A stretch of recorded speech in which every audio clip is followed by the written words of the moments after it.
A very good morning to RANsquawk listeners to Thursday, the 15th of July. We've just gone through 11 o'clock now here in London, so quick recheck around the markets.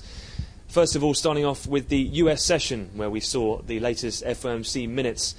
They were pretty downbeat in terms of their economic assessment last night. They did indeed cut the growth forecast as well as core inflation and upped the lower end of the unemployment rate.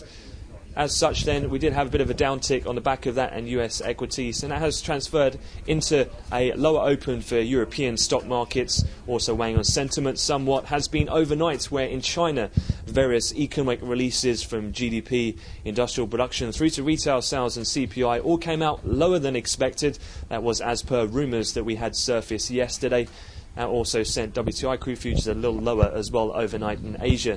So a combination of a dovish Fed in the minutes and also weak Chinese economic data did have things off to a pretty risk-averse tone in the morning session. However, things took quite a stark turnaround. That was on the back of the latest 15-year Spanish bond, obviously given a lot of the focus on those peripheral countries, in particular that of Spain.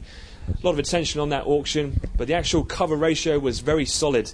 And with that, sentiment took a big turnaround and equities rallied across Europe back to around the unchanged margin, which also saw very aggressive tightening in that Spanish Bund 10-year bond yield spread and sent the euro higher across the board, with euro-dollar now trading back above that 128 handle. Does put us back at 2-month highs there for the major pair in the currency markets.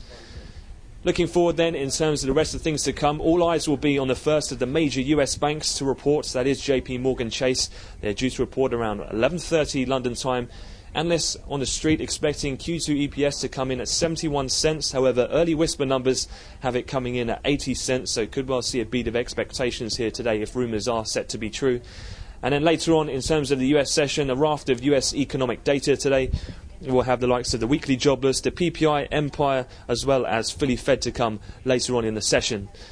We'll have another update to come at the European cash close. You can refer to any of the key stories on the RAN website, but I wish you all a great trading day.